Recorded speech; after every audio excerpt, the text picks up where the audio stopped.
Hi அஜி, கையில என்ன வச்சுட்டு இருக்கீங்க? கையில பொம்மைங்கள்லாம் வச்சுன்னு உட்காந்துருக்கேன். இதெல்லாம் என் கொள்ளு பேரனுக்காக என் பேரன் பேத்திங்க வாங்கின பொம்மைங்க. ஒவ்வொரு பொம்மை ஒவ்வொரு விதமான பொம்மை. இது ஆஸ்திரேலியால இருந்து வந்த பொம்மை, இது இங்கிலாந்துல இருந்து வந்த பொம்மை, இது கணேஷா பொம்மை, இது அனுமான் பொம்மை. இது அமுக்குனா சவுண்டு வரும். இந்த பொம்மை அமுக்குனா வெளிச்சம் வரும். ஆனா இது வருமா? இது ஒவ்வொன்றுக்கும் ஒவ்வொரு பாட்டு, ஒவ்வொன்றுக்கும் ஒவ்வொரு பேச்சு.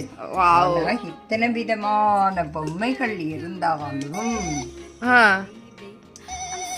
இத்தனை விதமான கலர் பொம்மைங்க இருந்தாலும், என் கொள்ளு பேரன் என்ன வச்சு விளையாடுறான்னு உங்களுக்கு தெரியுமா?